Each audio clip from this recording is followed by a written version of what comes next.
Bonjour à tous et à toutes, je suis Cornelia Findeisen, je suis vice-présidente de L-Impact et je suis vraiment heureuse de pouvoir lancer aujourd'hui le premier épisode des L-Impact Talks.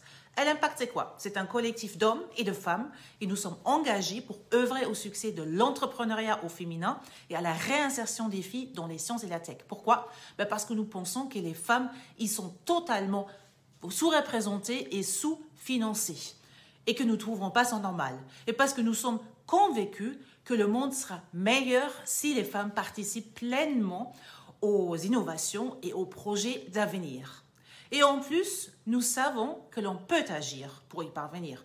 Comment?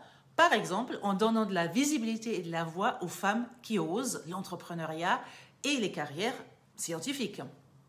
C'est donc tout l'enjeu des L-Impact Talks, qui sont une série de vidéos courtes et de podcasts où nous allons à la rencontre d'entrepreneurs, de dirigeantes ou d'étudiantes en sciences pour qu'elles nous livrent leurs témoignages, leur parcours, leurs plus belles réussites, leur fierté, leurs échecs et leurs doutes, bien sûr aussi, leurs rêves, ce qui les préoccupe et ce qui les anime. Et c'est donc parti pour le premier épisode où je vais à la rencontre de Elsa Brio, cofondatrice de Panthérapie.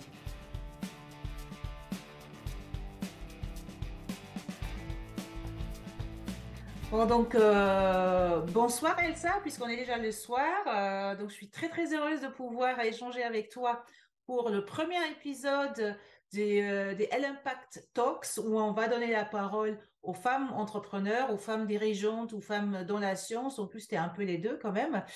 Et on veut donc entendre leur parcours, leurs doutes, leurs rêves, ce qui les a amenés là. Et donc, tu es la toute première de cette série. Donc, je suis très contente de pouvoir faire cet échange avec toi.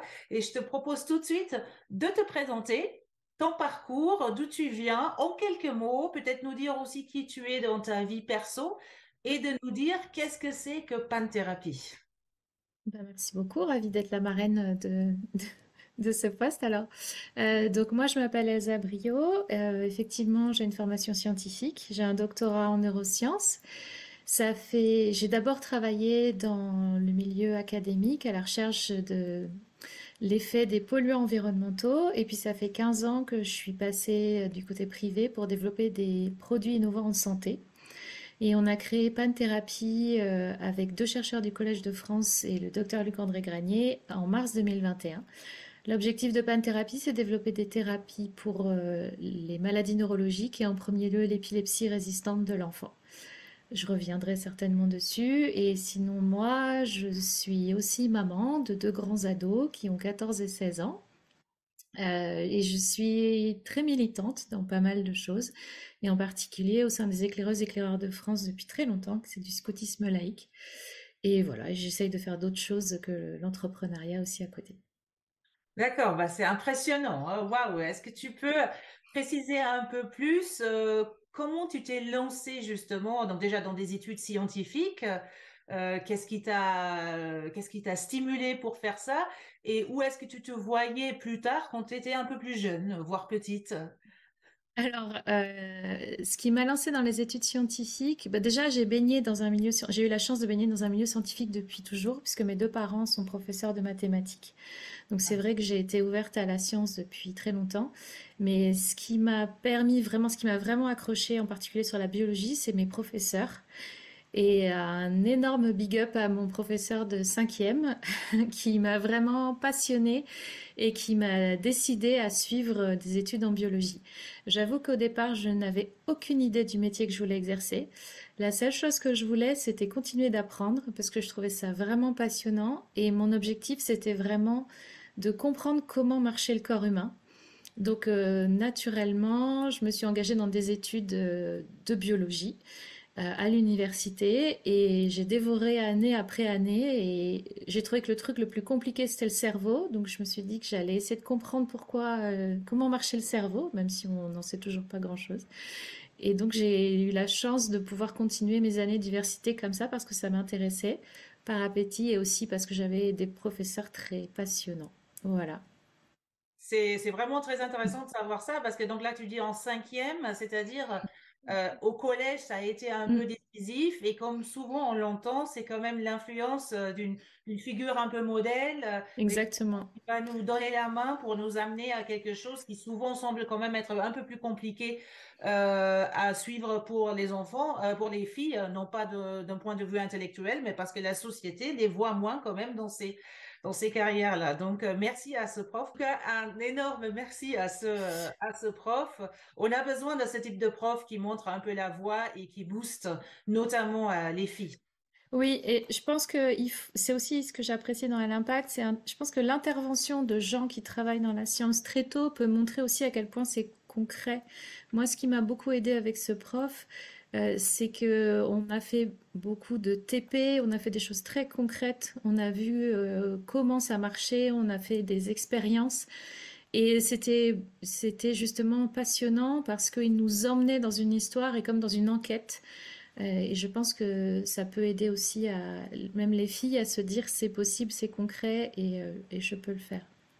D'accord. Donc, en fait, pour toi, ça s'est fait assez naturellement. Tu n'avais pas le doute sur le fait que c'était la voie pour laquelle tu étais faite. Alors, j'avais pas de doute que ça m'intéressait, mais j'avoue que je n'avais aucune idée du métier que je pouvais faire. Et par exemple, je me suis auto-bloquée, je n'ai pas tenté médecine parce que je pensais que ça n'était pas pour moi ou que c'était trop difficile. Donc, j'avais quand même encore des barrières D'accord. et je me suis dit que j'allais faire l'université, qui me semblait plus facile.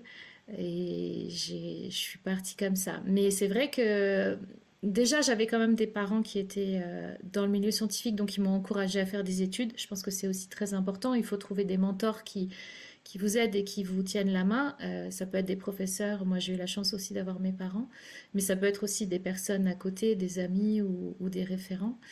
Par exemple, je suis sur Job Glasses qui peut aussi aider des jeunes où on peut aller discuter directement avec des gens qui ont des métiers et savoir concrètement ce que ça veut dire si on peut aider à convaincre des filles que oui, c'est possible et qu'il n'y a aucune raison que ce ne le soit pas à partir du moment où ça nous intéresse, ben, il faut le faire.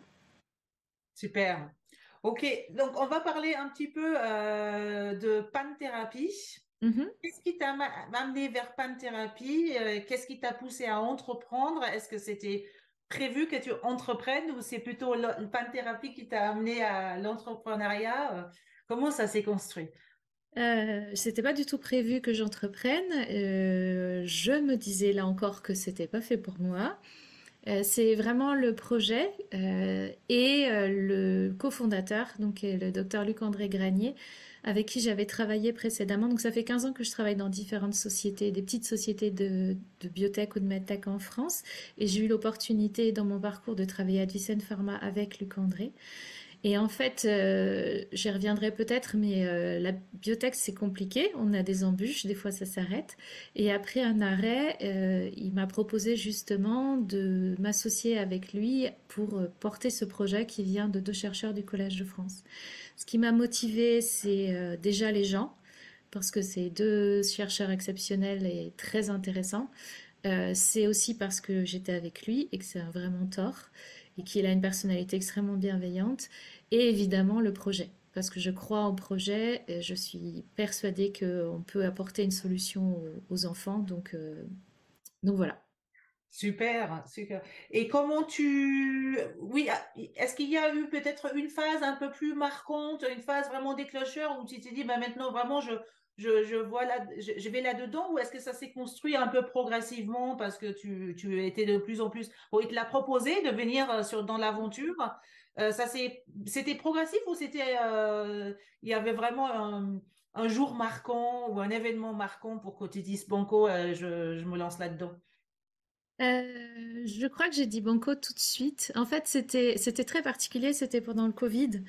On était confinés. J'avais appris une semaine avant qu'on soit confinés que justement ma société dans laquelle j'étais allait s'arrêter et qu'on allait tous licencier. Lui avait quitté la société qu'il avait créée avant et je pense que le Covid faisait que c'était une ambiance un peu particulière et qui m'obligeait aussi à réfléchir. Enfin voilà, je pense qu'on est tous passés par là.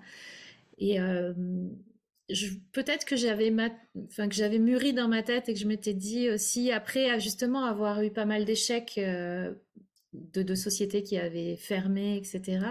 Je me suis dit, bah, peut-être que la meilleure des solutions, c'est de créer quelque chose. Et d'ailleurs, j'avais créé en parallèle une société de consulting. Je fais aussi du consulting à côté.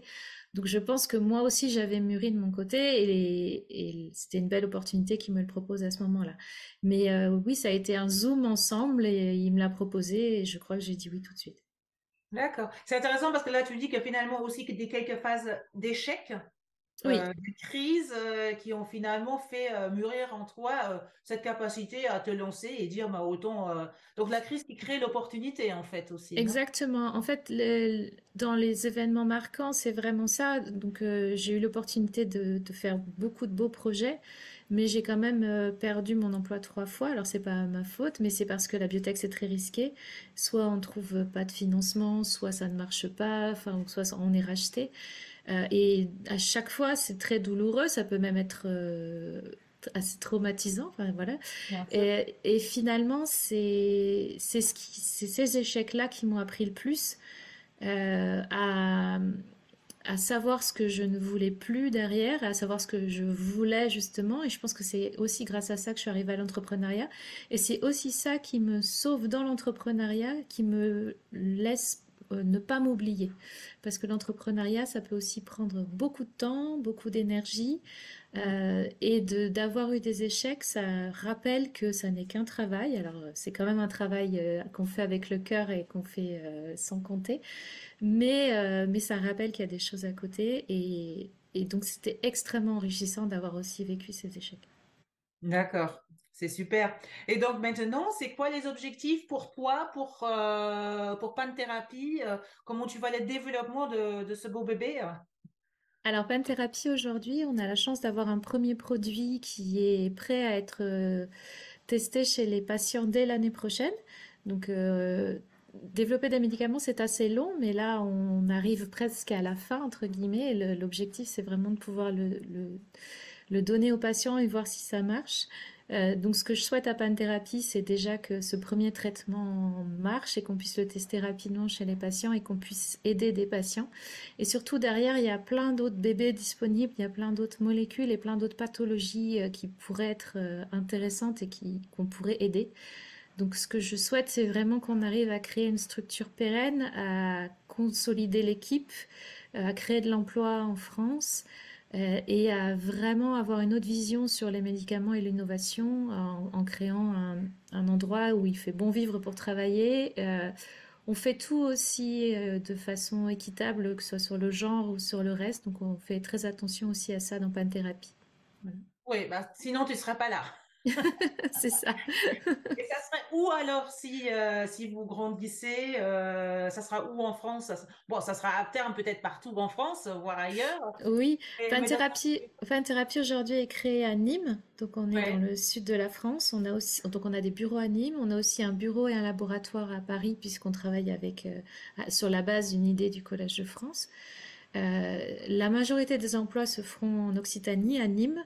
On aura toujours un bureau et des laboratoires à Paris. Et bien sûr, comme on développe des médicaments, on sera certainement obligé d'ouvrir des bureaux à l'étranger, particulièrement aux États-Unis et autres. Alors, soit seul, soit avec des partenariats à voir, mais on restera la majorité en France en tout cas.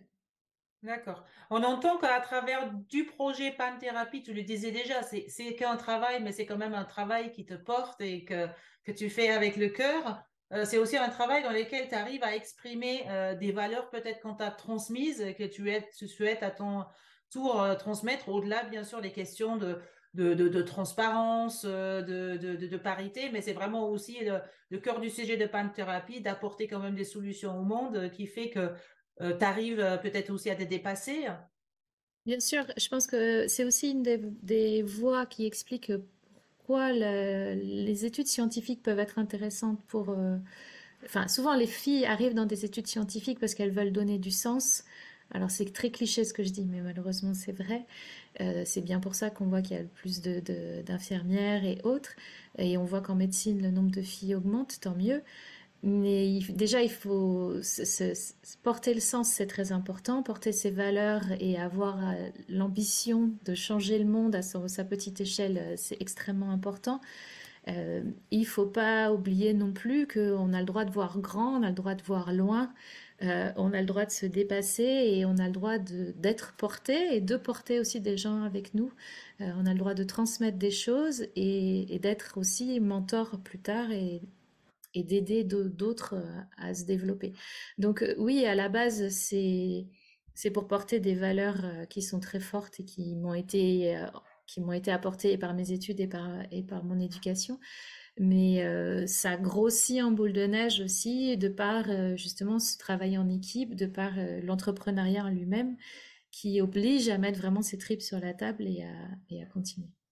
Ouais, super, très bien. Et bon, quand même, dans ce parcours-là, entre parcours scientifique en tant que femme, mais aussi dans l'entrepreneuriat, est-ce que tu as vécu toi aussi ce que nous disent quand même toutes les statistiques, le fait qu'il y a plus de barrières, qu'il faut se battre un peu davantage encore? Est-ce que tu as été vraiment confrontée à cela?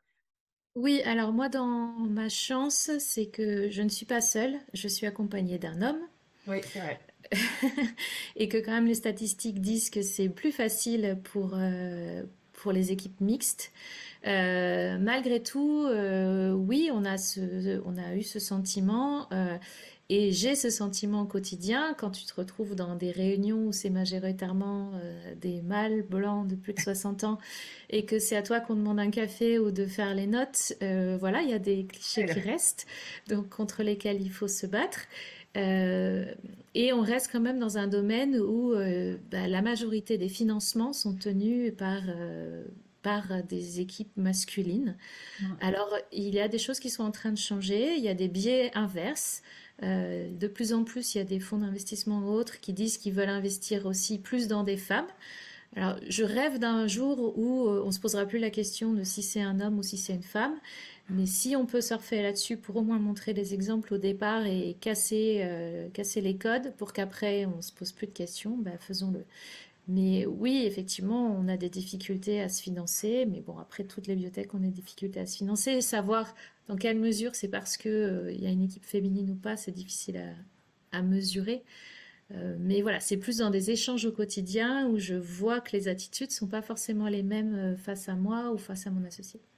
Ouais, en tout cas, les statistiques, les chiffres plaident pour le fait que c'est encore parce qu'on est aussi femme qu'on a plus de mal à l'élever, à être financé. Ouais. Mm. Et donc, tu l'as peut-être déjà dit quand on parlait des valeurs, mais est-ce qu'il y a vraiment quelque chose qui t'anime le plus, qui te motive le plus, qui te fait tenir quand il y a des moments, quand même aussi, j'imagine, il y a des moments encore aujourd'hui qui sont parfois un peu décourageants, où on a envie de tout lâcher parce qu'on n'en peut plus. Qu'est-ce qui fait que toi, tu tiens? Bah, je pense que nous, on a la meilleure des motivations, c'est qu'il y a des patients qui attendent à la fin. En premier lieu, on travaille pour une épilepsie rare. C'est des enfants qui ne répondent à aucun traitement, qui ont des épilepsies avec des conséquences dramatiques. Donc voilà, donc la remise en perspective, elle est facile par rapport à ça, entre nos petits problèmes du quotidien et ces patients qui comptent sur nous parce qu'on est les seuls à développer un traitement dans cette thérapie. Voilà, ça aide à faire tenir et à se dire, bon, allez, on reprend le bâton et on continue. Ouais, c'est encore une fois cette quête, le sens et l'impact Oui, qui font qu'on tienne et on le trouve quand même encore moi en tout cas je vois de plus en plus de startups féminines où en tout cas il y a vraiment quelque chose de très fort autour de l'impact. bien sûr, l'impact, et je pense que c'est une valeur qui nous anime énormément dans la majorité des sociétés féminines, en tout cas. Ouais. Et alors c'est quoi les éléments dans ta vie d'entrepreneur qui te frustrent et qui te mettent en colère, t'indignent? Les choses qui me frustrent et qui me mettent en colère, je ne sais pas, mais qui me donnent en tout cas encore plus envie de me battre, c'est ces difficultés à financer les projets, justement. Tu vois, j'étais l'autre jour à une matinée France Digital, j'étais hier au prix Tech for Future, qu'on a gagné en santé d'ailleurs.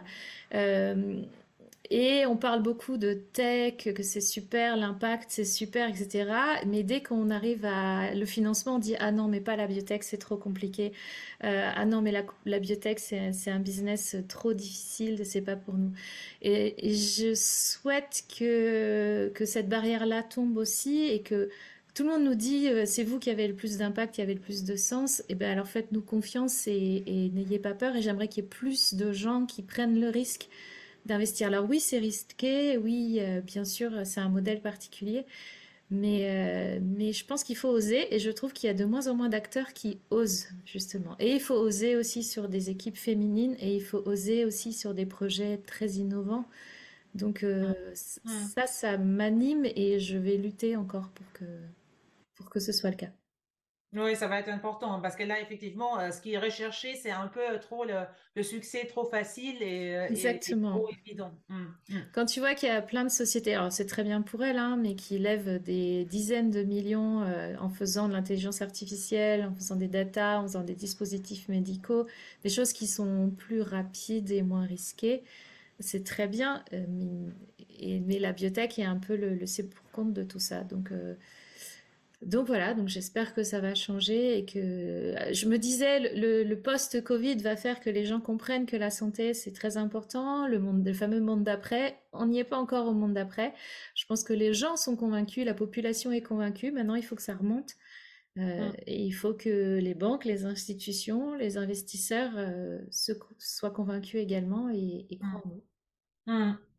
D'accord. Est-ce que tu peux nous dire en deux ou trois mots ce qui te qualifie? Est-ce que tu te vois plutôt comme une battante, une optimiste, une persévérante, ou comment les autres peut-être te voient? Alors moi, je dirais que je suis une engagée. Je fais rarement les choses à moitié. Je suis une déterminée, je lâche rarement l'affaire et j'essaye d'être une optimiste en essayant de contourner. Enfin, je vois les risques, mais j'essaye de trouver des solutions pour avancer. Voilà. D'accord, c'est très important, j'imagine, hein, pour l'entrepreneuriat, ces trois qualités-là, hein, si on n'est pas optimiste, on ne fait rien. Oui. On ne peut pas prendre des risques, alors que le risque est inhérent à ces vocations-là, presque, hein. Et bien sûr aussi, il faut savoir se battre et donc être engagé et Mm. déterminé.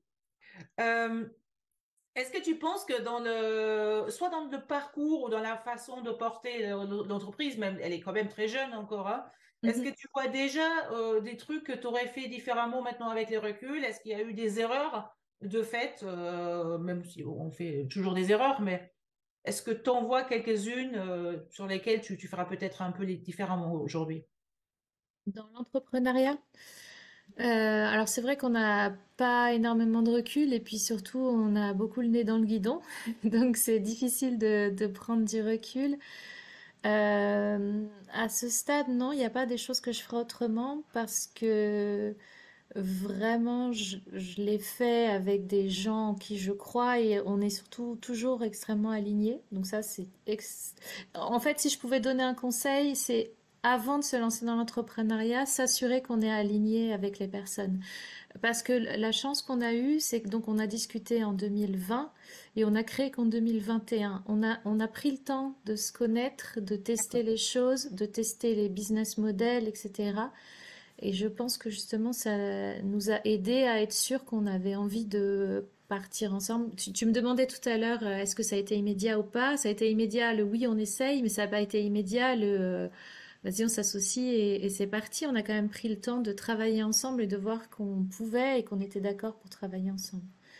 C'est Donc, intéressant ce que tu dis parce que souvent, moi j'entends beaucoup de jeunes ou de start-upers en herbe qui veulent tout de suite et qui pensent qu'ils ne peuvent pas déjà travailler s'ils n'ont pas déjà créé la structure ouais, juridique. Or qu'on peut parfois, même pendant 2, 3 ans, avancer, travailler et obtenir même déjà des résultats sans avoir créé la structure juridique, hein, et se laisser un peu plus de temps là-dessus parce que on pose quand même des choses importantes lors de la création, vraiment. ouais. Formelle de la société. Oui, c'est juste ce que j'essaye de faire quand justement je discute avec souvent des jeunes qui sortent de leurs études, des thésards ou autres, et qui se disent je vais créer mon entreprise tout de suite. Euh, c'est justement de leur dire de pas le faire tout de suite, d'attendre un peu, d'essayer de nourrir. Alors après, il peut y avoir des côtés financiers ou autres, mais bon, c'est pas parce qu'on crée une entreprise qu'on trouve de l'argent tout de suite non plus. Euh, Mais le projet peut pas mal évoluer entre le moment où on se dit tiens j'ai envie de le faire et justement d'aller. Nous ce qu'on a fait c'est qu'on a aussi testé le terrain. On est allé discuter déjà avec des financeurs avant de créer la boîte. On a discuté avec différents intervenants pour avoir un retour et pour affiner notre business model, affiner même le nom, même, enfin voilà toutes ces choses-là. Donc il faut pas hésiter à prendre le temps avant Ouais, de se jeter à l'eau. Ce ouais. qui ne veut pas dire qu'on ne peut pas changer les choses a posteriori, et ça j'en suis persuadée, Et ce qui ne veut mais pas dire qu'on ne travaille pas déjà à fond avant. oui, Voilà. ça c'est sûr. Ni après, ni voilà, ça c'est sûr. Par contre, il faut avoir conscience que oui, c'est extrêmement prenant. Oui, bien sûr. Et est-ce que tu as connu un échec qui était peut-être un échec personnel? Parce que là, tu as parlé effectivement des sociétés qui t'employaient avant. Elles ont pas toujours réussi. Ça fait partie de ce secteur-là. Tu nous dis, mais est-ce que pour toi, dans ta vie, il y a eu parfois vraiment un vautrage? Est-ce que tu es tombé et tu as pu te relever ou est-ce qu'il n'y a pas eu de moment comme ça? Ben, en fait, c'est assez lié à ces épisodes-là, parce que, par exemple, la première fois que je me suis fait licencier, je rentrais de congé maternité, j'avais un bébé de 3 mois, donc c'était vraiment une semaine après mon retour de congé de maternité. On s'est fait licencier en 30 minutes à l'américaine, avec à sortir avec un carton et rien, sans chômage parce que on n'avait pas les papiers, rien. Enfin voilà. Donc ça oblige quand même à se mettre dans des situations et on l'a vraiment vécu aussi comme un échec assez personnel puisque Ouais, d'accord. c'était, en fait, on est tellement investi dans ce genre de projet. C'est vraiment nos bébés, on le porte. On est extrêmement soudés dans l'équipe. C'est très intéressant d'ailleurs, et c'est ça qui permet de s'investir. Mais à chaque fois, on le prend comme un échec personnel parce qu'on y a mis toute son énergie, tout son temps. Qu'on soit entrepreneur ou pas, les équipes, elles sont extrêmement dédiées au projet. Pour Mhm. travailler en start-up, tout le monde ne le fait pas et tout le monde n'a pas l'envie et n'a pas la capacité de le faire parce qu'on n'est pas toujours aussi bien payé que dans des grosses sociétés et on en fait 2 fois plus. Donc il y a quand même un engagement de toute façon des personnes qui est énorme. Et de fait, même si c'est pas leur bébé, c'est des petits frères et des petites sœurs et on suit le projet comme si c'était le nôtre. Ouais. Oh, c'est très beau à entendre. Même si c'était certainement des moments difficiles, mais on voit vraiment que c'est quelque chose que tu vis avec les tripes. Et donc, au-delà des moments difficiles, quels ont été les moments les plus heureux pour toi, les plus grandes réussites? Et j'aimerais particulièrement connaître, c'est quoi les moments où tu as vraiment ressenti de la fierté? Euh, Bah déjà, la fierté d'avoir osé l'entrepreneuriat. Je suis très fière de l'avoir fait parce que vraiment, j'avais pas de plan de carrière, j'avais pas d'objectif de le faire et je suis fière d'avoir cassé les plafonds de verre ou les a priori, ou je sais pas comment il faut le dire, les fameux c'est pas ma place, etc. Donc là, je suis très fière. Je suis très fière d'avoir fait ce projet et qu'on ait réussi aussi dès la première année à obtenir des prix importants comme le prix iLab, etc. Donc une reconnaissance des pairs qui nous disaient que oui, justement le temps qu'on avait pris à la réflexion nous a montré que dès l'année suivante, au moment où on s'est vraiment lancé, on a eu raison parce qu'on a été récompensé. Donc tout ça, c'est des grandes fiertés et ça permet de continuer à avancer. Super. Et je reviens juste à cette question-là, justement, des femmes entrepreneurs. Est-ce que tu identifies des défis particuliers que les femmes ont à relever? Sur quoi elles pourraient justement travailler pour dépasser les barrières qu'il y a encore pour elles? Oui, je pense que l'une des choses principales, c'est le syndrome de l'imposteur. Euh, Quand je réfléchissais à ma carrière pour cet entretien, justement, je me disais, ah oui, quand même, j'ai eu de la chance, j'ai eu des beaux projets, j'ai eu des belles équipes, et en prenant du recul, je me suis dit, mais c'est pas de la chance. Il faut arrêter de croire que c'est de la chance. Alors, évidemment, il y a des fois un peu de chance parce que tu croises des gens sur le terrain, mais s'ils ont cru en toi, si tu as été recruté ou si tu as fait ce projet, etc., c'est pas par chance, c'est parce que tu le méritais, c'est parce que tu avais les compétences pour le faire.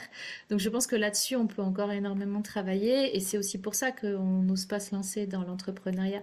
Donc, et je pense, alors là encore c'est des clichés, mais une femme qui vient en réunion, elle a regardé l'agenda, elle l'a préparé, elle a lu les notes, enfin voilà, on surprépare les choses et on s'attend à être challengé beaucoup plus que les hommes. Donc par anticipation, il y a des choses qu'on n'ose pas faire parce qu'on se dit non, je vais pas savoir, etc. Je pense qu'il ne faut pas avoir peur de ça. En plus, on est dans un écosystème français qui permet quand même d'avoir des accompagnements extrêmement bons, extrêmement multiples, que ce soit à la BPI, que ce soit à l'Impact, que ce soit des tonnes de structures comme ça, Sista et autres. Ça permet justement de... Certes, on est peut-être, par exemple, moi je suis scientifique, je suis pas, je connais rien en finance et autres, mais je peux me faire aider, je peux me faire former, je peux me faire accompagner sur ces points-là. Il y a des tonnes de structures qui me permettent de le faire. Donc il faut pas avoir peur, il faut se dire que oui, certes, je coche pas toutes les cases, mais qui le fait? En fait, personne ne le fera jamais. Et puis après, on peut aussi engager des gens ou s'associer avec des gens qui sont meilleurs que soi sur d'autres domaines. Et c'est, enfin, voilà, et c'est parfait. Et grandir comme ça. Et donc pas se dire qu'on doit être bon en tout. Et, et Ouais, surtout ouais. se dire qu'on peut oser. Qu'on peut oser et qu'on peut aussi demander de l'aide et que c'est normal croire en soi. Très bien. OK. Exactement. Euh, Tu l'avais déjà dit au début, donc je ne vais plus te demander où est-ce que tu aimerais en être avec ton navire, ton équipage. Toi, tu voyais vraiment le développement dans pour plein d'autres problématiques de santé aussi et aller le plus loin possible pour contribuer à trouver des solutions à des problèmes de santé importantes. Euh, Qu'est-ce qui va être le plus grand défi pour y arriver? Je reviens toujours aux mêmes choses. Le plus grand défi, c'est trouver les financements, en fait. Développer un médicament, c'est très long, Hum, c'est très cher, hum, parce que là, on parle de millions d'euros qu'il faut mettre sur la table sans aucun revenu. Et avec un risque très important que ça ne marche pas. Alors même si nous, on est persuadé qu'on a minimisé le risque, il y a quand même toujours un risque.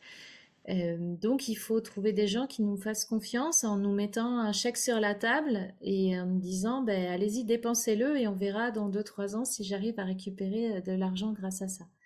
Donc ça, c'est vraiment le plus gros défi, surtout à cette époque où pour les biotech c'est compliqué, pour le marché des biotech c'est compliqué, et donc les investisseurs ont plutôt tendance à réinvestir dans des projets dans lesquels ils ont déjà investi pour pas qu'ils se cassent la figure, plutôt que d'investir dans des nouvelles pépites. Donc ça, c'est vraiment le plus gros défi. Et après, c'est de tenir sur la longueur et de s'entourer des meilleures personnes. Trouver des bons profils, trouver des bonnes personnes, c'est aussi compliqué. Et, hum. on a la chance d'avoir des bons réseaux. Donc j'espère que on pourra continuer parce qu'il faut arrêter de croire qu'on va tout faire tout le temps tout seul. Et d'ailleurs, on rêve d'arrêter de faire tout le temps tout seul. Donc voilà. Mais c'est aussi difficile de savoir se décharger. Hum. C'est très humain comme défi, hein, parce que Ouais, même quand tu parles de financement, la question c'est comment on trouve quelqu'un qui croit en nous, ouais. du domaine du relationnel et de l'humain, et pour les équipes bien sûr, et pour les partenaires, voilà, c'est davantage toujours l'humain que même le technique ou le technologique. Oui, oui, ah, mais c'est ça, j'en suis sûre. Enfin, tout le monde dit c'est le projet, mais je pense qu'avant le projet, c'est l'humain. Enfin, voilà, l'humain qui finance, l'humain qui fait, qui travaille main dans la main pour faire avancer. Et il y a des très beaux projets qui n'arriveront à rien s'il n'y a pas l'équipe autour, et d'autres projets qui n'étaient pas si géniaux que ça, mais qui ont très bien avancé parce que l'équipe a su le faire avancer. Donc, avant tout, c'est l'humain, c'est sûr. C'est une aventure humaine de tous les côtés. D'accord.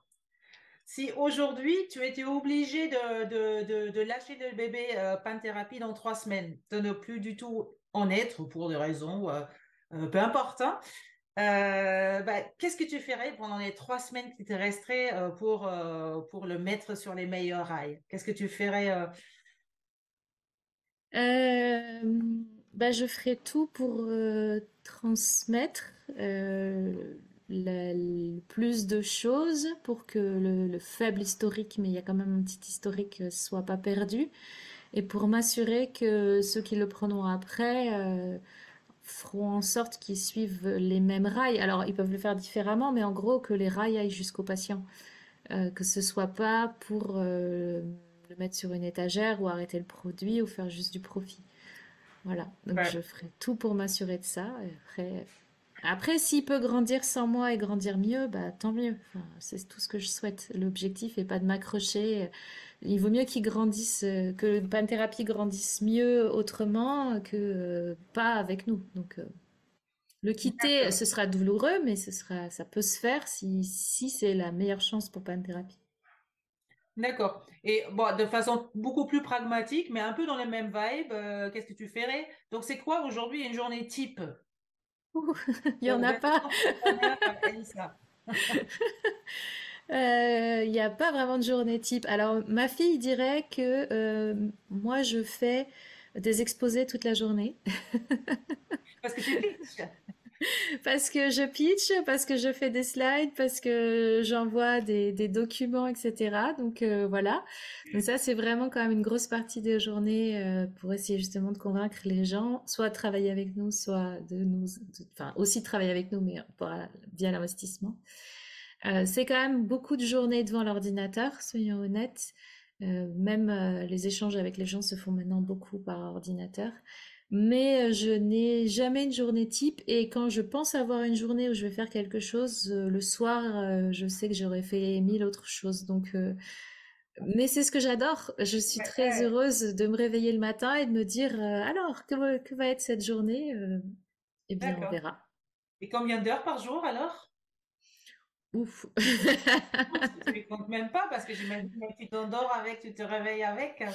Oui, alors après, aujourd'hui à Panthérapie, on ne se finance pas entièrement, donc je fais aussi du consulting à côté, donc c'est Mhm. jongler aussi entre les deux activités. Mais les heures, ça sert à rien de compter parce que même quand tu marches, même quand tu fais des courses, même quand tu fais autre Oui, chose, tu peux te dire, ah oui, c'est vrai, j'ai ça, donc marquer quelque chose, répondre au téléphone, répondre à un mail. La déconnexion, c'est compliqué aussi. d'accord. Euh, mais voilà, mais c'est pas grave, c'est pas. Ta famille te J'arrive. dérange pas la déconnexion, que parfois t'es pas assez Oui, des fois on me dit de lâcher le même si portable tu es quand je. présente, mais que la tête elle Ouais, est un peu là. Mhm. oui, des fois on me demande de lâcher le téléphone et c'est aussi pour ça que je suis très heureuse et j'ai besoin de faire d'autres choses à côté, de faire de l'associatif, d'aller au théâtre, de faire des choses avec mes enfants, euh, parce que c'est des moments où justement je ferme et je suis avec les gens. J'essaie d'être quand même avec eux le plus possible. Et il y a des moments, c'est plus compliqué que d'autres. Et c'est peut-être par rapport à ça que tu pourrais formuler des vœux s'il y avait une bonne fée qui se penchait sur toi et qui te disait, bah, je peux t'exaucer trois vœux, ça serait lesquels? Exaucer trois vœux, ce serait de faire en sorte que les journées soient de 36 heures. Mais bon, je pense que je les bourrerai autant.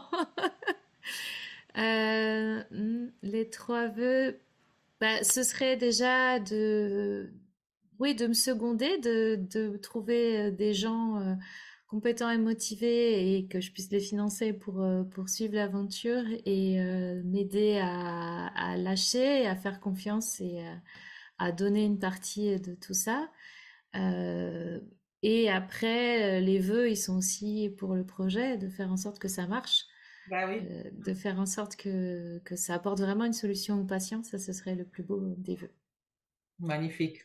Ok. Est-ce qu'il y a des conseils particuliers que tu donnerais à une femme? On parlait de challenge, mais justement pour qu'elle puisse dépasser cette question de l'imposture, aller chercher de l'aide, bien sûr, comme tu l'as dit, parce qu'il y a des structures, mais c'est quoi le premier truc à travailler? Le pitch, la prise de parole? Ouais, très honnêtement, enfin, le syndrome de l'imposteur est là aussi, hein.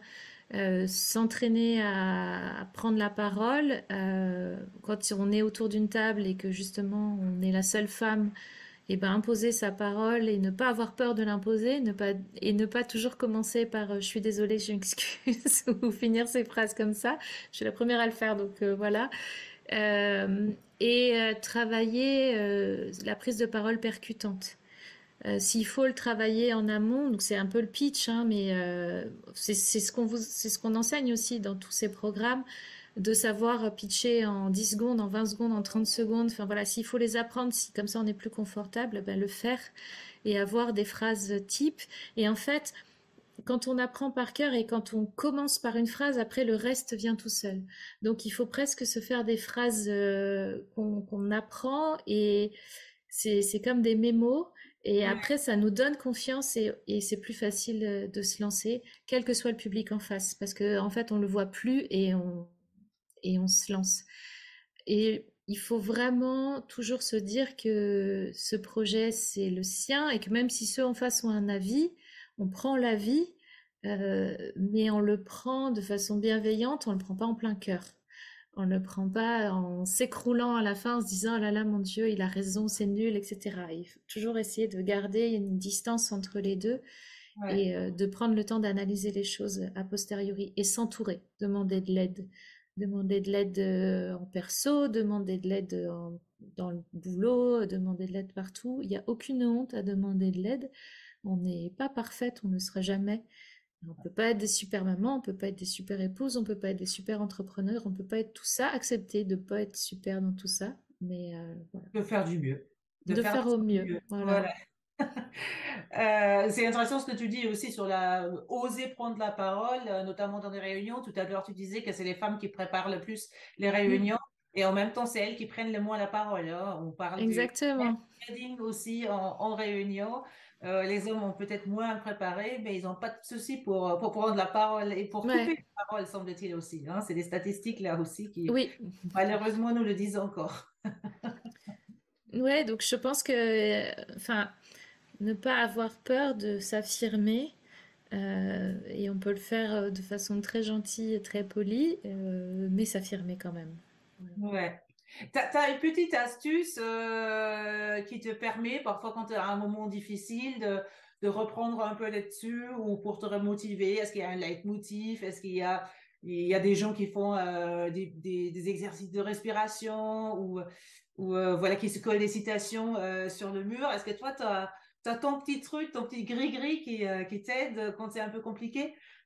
Alors j'avoue que moi je fais de la méditation de pleine conscience aussi et c'est vrai que ça aide beaucoup. Donc tous les exercices de respiration, justement ça aide à prendre de la distance et à être moins atteinte en plein cœur comme je disais tout à Oui, l'heure. oui. Donc prendre du recul, revenir en soi, respirer, oublier l'assistance ou la pique ou ce genre de choses et revenir et sourire. Moi Tu fais ma ça plus aussi avant un pitch? Tu fais un peu de méditation avant de passer par un pitch ou avant Oui, une... alors après, ça peut être juste très court, hein. Enfin, ça peut être même quelques secondes, 20 secondes, où juste on ferme les yeux, on respire et on y va. Et je pense que le sourire est une des meilleures armes aussi. À partir du moment où on sourit, on est ouvert, les gens vont vous écouter mieux et on fait passer le message mieux. Et nous, on va le dire mieux aussi, parce que ça va nous déstresser. Donc Et voilà. je te confirme, tu es très souriante et donc du coup, ça fait très envie aussi et très plaisir Merci. d'écouter. Ça décuple au-delà de l'intérêt de ce que tu dis, donc c'est vraiment très agréable. Tu nous disais tout à l'heure, donc il y a plusieurs causes qui te tiennent à cœur. Tu veux nous en dire un petit peu plus encore? Sur mes activités à côté? Oui, Eh ben, par exemple, je suis extrêmement investie dans les éclaireuses éclaireurs de France. Alors comme ça a l'air de rien, mais en fait, les éclaireuses éclaireurs de France, c'est du scoutisme, mais oui. c'est laïque, Mm. c'est coéduqué et c'est pas mixte, c'est coéduqué. C'est-à-dire que les filles et les garçons sont ensemble, font la même chose et s'apprennent les uns les autres. C'est sans uniforme et c'est apprendre par l'action. Donc en fait, c'est tout dit. Et je pense que c'est aussi une des meilleures écoles de l'entrepreneuriat et du travail en général. Moi, je m'en suis rendu compte sur le tard, mais ça m'a énormément appris du côté professionnel à gérer des équipes, à gérer le stress, à parler devant des centaines de personnes, à gérer un groupe, à gérer des conflits, etc. Et c'est surtout un lieu où les filles et les garçons, on ne pose pas de questions. Donc c'est une très belle école de la vie. Donc c'est que des bénévoles, donc c'est aussi Ouais, ouais. un mouvement extrêmement intéressant. Donc voilà, je pense que c'est quelque chose qui m'a apporté, c'est quelque chose auquel je crois et des valeurs qui sont très fortes et que j'essaye d'étendre. Et après, j'essaye de m'investir dans différentes associations de femmes en sciences, justement, pour motiver les jeunes filles qui n'ont peut-être pas eu ma chance d'avoir des parents ou un environnement, qui n'ont pas trouvé encore leur mentor. Si je peux aider à les convaincre, enfin les convaincre c'est un bien grand mot, mais au moins à leur donner une petite lueur d'espoir ou à leur expliquer ce que c'est et qu'elles se fassent une idée, c'est gagné quoi. Donc c'est super. Si j'arrive à faire ça et j'essaye de discuter, d'intervenir auprès d'étudiantes ou autres pour leur montrer, des filles ou des garçons d'ailleurs, hein, je suis pas fermée sur le genre. Oui, mais c'est important de voir de plus en plus de femmes dans ces rôles modèles et je pense que bah, déjà, ça fait pas de mal aux garçons, au contraire, mais pour les filles, c'est particulièrement important en ce moment, je trouve. Ouais. Mm. Et est-ce qu'il y a pour toi, justement, là on parlait du rôle modèle que toi tu peux jouer, est-ce que pour toi il y a un personnage historique ou pas, ou un modèle qui t'inspire particulièrement? Oula, il y en a beaucoup. Alors, moi, je suis extrêmement inspirée par Nina Simone. Ça n'a pas grand-chose à voir, mais j'adore sa personnalité. J'adore justement, elle a eu énormément d'échecs, énormément de difficultés. Elle les a surmontés et j'adore la musique et son chant, donc je trouve ça extrêmement inspirant. Et tu me demandais tout à l'heure si j'avais des tips ou des choses comme ça. Écouter Nina Simone aussi, ça me redonne un moral de dingue. D'ailleurs, mes enfants en connaissent par cœur, ils savent très bien. Régulièrement, je mets ça à fond et voilà, ça fait du bien au moral. D'accord, bah c'est super. Donc du coup, ça a fait la transition avec la dernière question. C'est justement, est-ce qu'il y a un titre de chanson qui est ton préféré pour justement qu'on puisse finir la vidéo après en musique? Alors, il faut que je trouve le nom. Ain't Got No. Non, Ain't Got No, I Got Life. Où en fait elle décrit au début, elle dit j'ai pas de chaussures, j'ai pas ceci, j'ai pas d'amis, j'ai pas de famille, j'ai pas d'argent, et mais j'ai une tête, j'ai des oreilles, j'ai un corps, et à la fin elle dit et j'ai la liberté. Donc c'est un chant extrêmement puissant qui te dit bah t'as pas besoin d'avoir grand chose, prends conscience de déjà ce que t'as et vas-y. Ça t'ouvre les possibles. Voilà. Super. Bon, merci pour ce super beau partage. Je me suis régalée, Elsa. Et puis, Merci beaucoup Cornelia. ben, merci à toi.